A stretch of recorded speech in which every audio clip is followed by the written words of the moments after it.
father of the space age. That's what they call him. You know what he said? I'm not the father of the space age.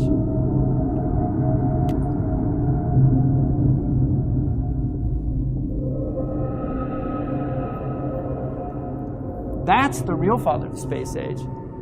Okay, now this guy, who was at Cal Poly Tech, right? This guy, Jack Parsons, was openly a devil worshiper.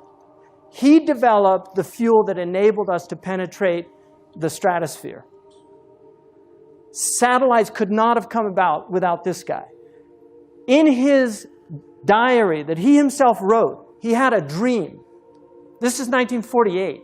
He had a dream where he saw somebody that he calls Belial Dajjal. And he tells him, you are helping me. Wallahi, I'm not making this up. You go look it up yourself. Okay, so where's all this stuff coming from? Seriously, where's it all coming from? We're in the age of the Dajjal, you know. It's just Allahu Alam, when and where and what. But this is it, people. As far as I'm concerned, it's end game. Water and prayer and Qibla. Can't take that away from us.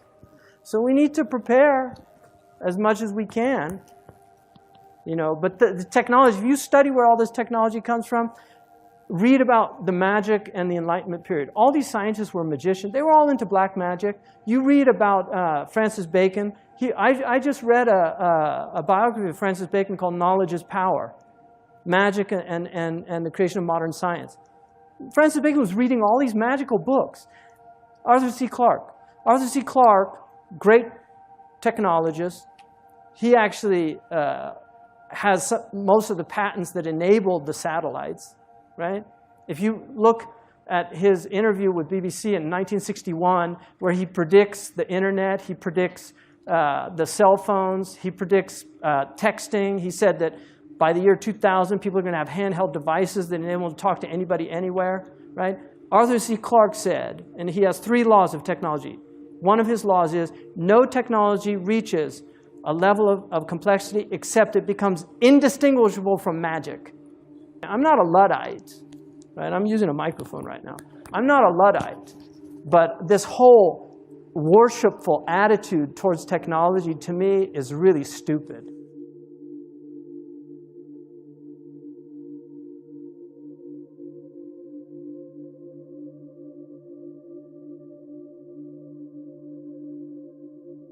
The average American now spends more than 4 hours a day using a smartphone. By the way, that's what the surveys say. The real number's got to be higher than that, because that includes making phone calls, surfing the internet, checking emails, probably 115 other things, taking pictures, texting them to your brother-in-law.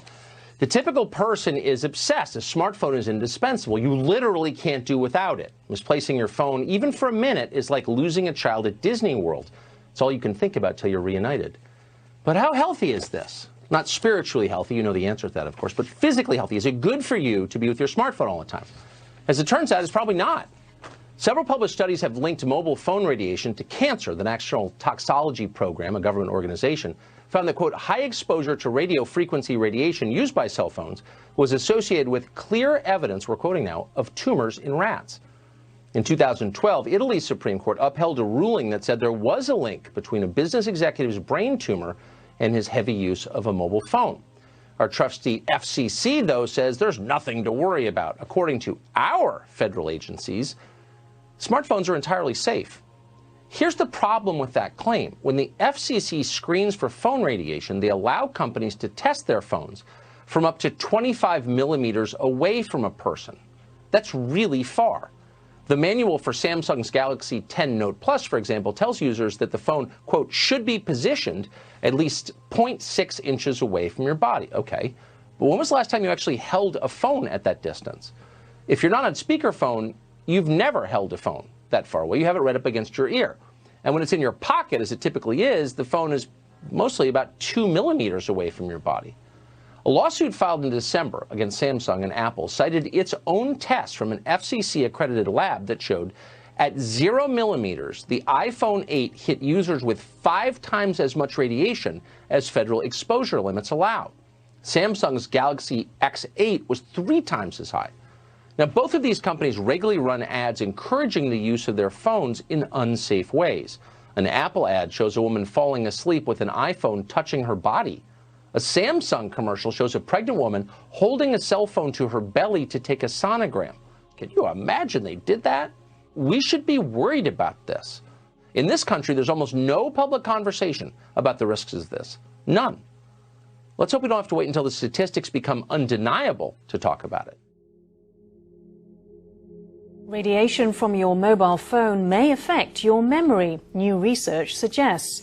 The study found that when teens frequently held their smartphones to their ears, increasing their brain's exposure to radio frequency electromagnetic radiation, it had a significantly adverse effect on their visual memory, especially when the cell phone signal was weak. Go to Settings on the phone, all right? Under General, under Settings. Then go to About, which is at the top. You got there? About, yes?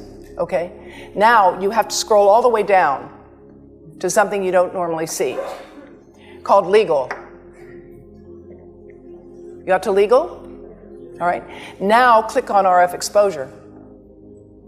Now you can read it later, but it's basically telling you that you need to know that you cannot keep the phone directly next to your body without exceeding the as-tested exposure guidelines. All smartphones come with some information that basically says, don't keep the phone in your pocket or you will exceed the as-tested exposure guidelines. Now, how many of you knew that before today?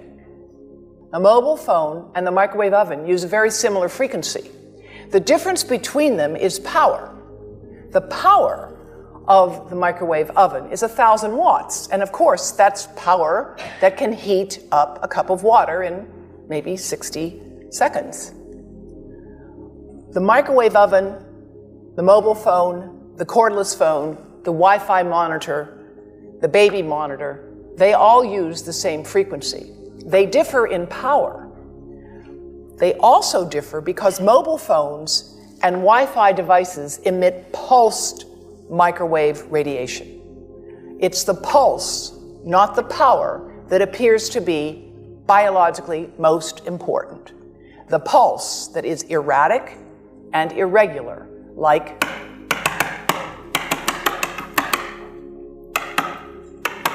for thousands of minutes a month, for dozens of hours a week, over a lifetime, that irregular pulsed signal may be much more biologically important. And in fact, the continuous wave signals have a lot of therapeutic effects as are being applied in medicine today.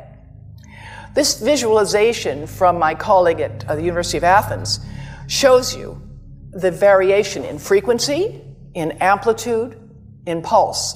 All of these variables influence the properties a signal have and how it can affect a biological system. This is just to show you what happens in a 4-second mobile phone call. This is power density indicated here. And of course, a phone is on standby, it's not doing too much, but 900 times a minute it's looking for a signal. It says to the tower, where are you? Here I am. Where are you? Here I am. It's smart. Now, when the phone rings, the worst time for you to put a phone right next to your head is when you answer it and say hello, because it's smart and it goes to max power. They're programmed to do that. Max power. Now, it's going to go to max power, you're going to listen, and then it will go up and down and up and down. And again, it's that variation, it's the delta, it's the cumulative integrative dose under the curve over a lifetime of exposure that looks to be biologically important. And this is a modeled microwave radiation dose of a 6-year-old with greater levels to the frontal and temporal lobes, eyes and cheek. And watch this here. Now, yellow, white, and red are the hottest, all right? And if you look carefully, you will see it's going into the eye, the nose. Do it again, just so you'll get to see it. And partly into the brainstem. Now, that's just showing you that there's going to be some exposure into that area. of a young head. It doesn't tell you that there's any biological effect, right? Now, the next slide is going to show you something that might be of interest to students and faculty here. And that has to do with exposure to the reproductive organs, I think you say the testicles, and bone marrow. And look here at the radiation as it gets into the groin area. And that's just from having a mobile phone modeled into the pocket. And this is a 3-year-old brain that we modeled. And you see that by the end of that 6-minute call, the peak radiation, yellow and red, is getting all the way into almost both eyes.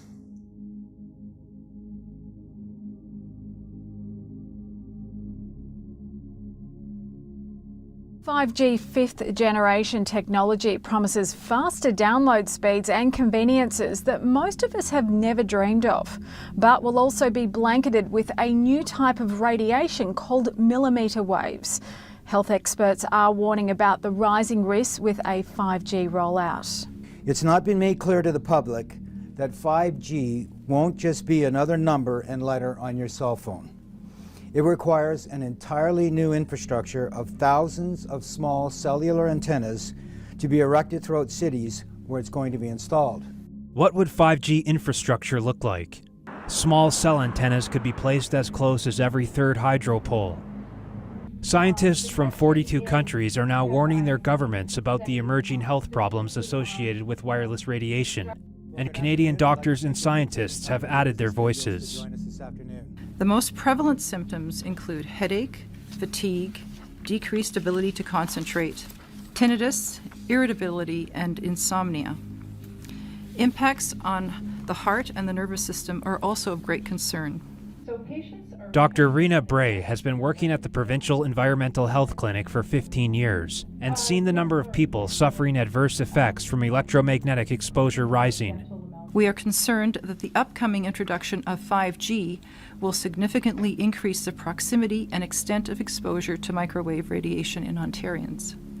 We predict that the number of people who develop the symptoms I just mentioned will rise in the places where 5G is first installed. Dr. Magda Havas is internationally recognized for her research on the biological effects of electromagnetic pollution. She said that at high intensities, these waves cause intense heat and pain because sweat glands on the surface of our skin act like mini antennas. At lower frequency, scientists are predicting damage to eyes, loss of insect populations which are already declining, antibiotic resistance in bacteria, and physiological effects on the nervous system and on the immune system. Radiation from radio frequencies is classed in the same category of carcinogens as lead. One advisor to the World Health Organization said there's enough evidence that if they were to re-evaluate radio frequency radiation, it would be placed in class 1, i.e. a human carcinogen, and governments could not possibly ignore that. Some say the scientific debate about the health effects of microwave radiation is over, but the question remains, can we afford to take this risk? Medical doctors are requesting delayed deployment until testing can be conducted on the long-term biological effects of 5G technology.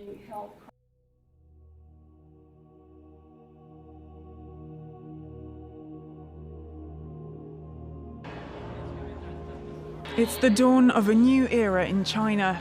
5G is now commercially available for the first time. The commercial process of 5G is speeding up, with more than 130,000 5G base stations expected to be open nationwide by the end of the year. 5G is 100 times faster than 4G. 10 million users have already pre-registered for the service, and that number is expected to explode to 170 million within the coming months. You see, it's not the technology is bad. It's that if you don't have tawfiq from Allah, your technology will destroy you. That's the difference. You see, is that when you have taqwa of Allah subhanahu wa ta'ala, Allah gives you tawfiq. When you're doing these things for the sake of Allah, Allah gives you tawfiq. And so those things become beneficial to you.